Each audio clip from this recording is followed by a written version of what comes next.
里，嫌我们老了。别气了，孩子有一句话说的是对的，年纪大了生不得气。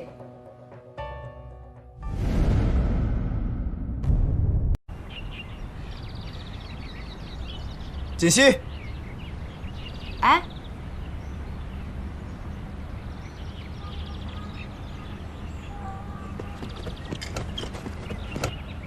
你回来啦？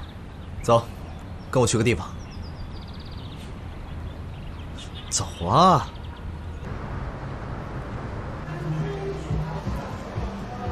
你喜欢什么随便拿。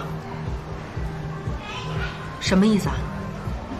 这个品牌所有的店都被我们集团收购了，所以你想要什么就拿什么。你就是要这家店，我都可以给你。哎，何锦溪，你还愣着干什么呀？这些不都是你们女孩子喜欢的东西吗？我送给你，你还不要？顾西城，你太搞笑了。这女的是谁啊？不知道。何锦溪，听说顾少爷已经结婚了，不知道是不是这个女的。哎呀，管他是不是呢，反正顾少爷都说了要把整家店都送给他，还说了店里的东西随便他挑呢，可真是大手笔啊。是吗？何锦溪，你真不识好歹，等着吧，顾西城早晚是我的。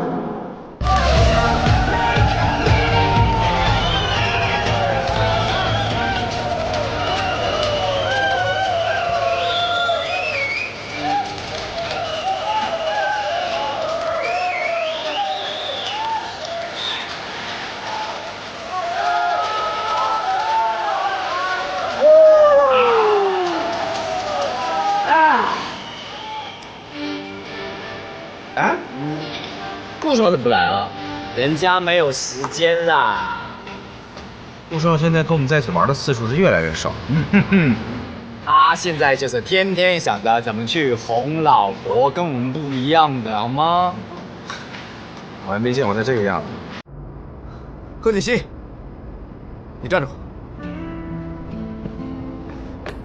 何锦溪，你站住！你什么意思？顾西城，应该是我问你，你什么意思吧？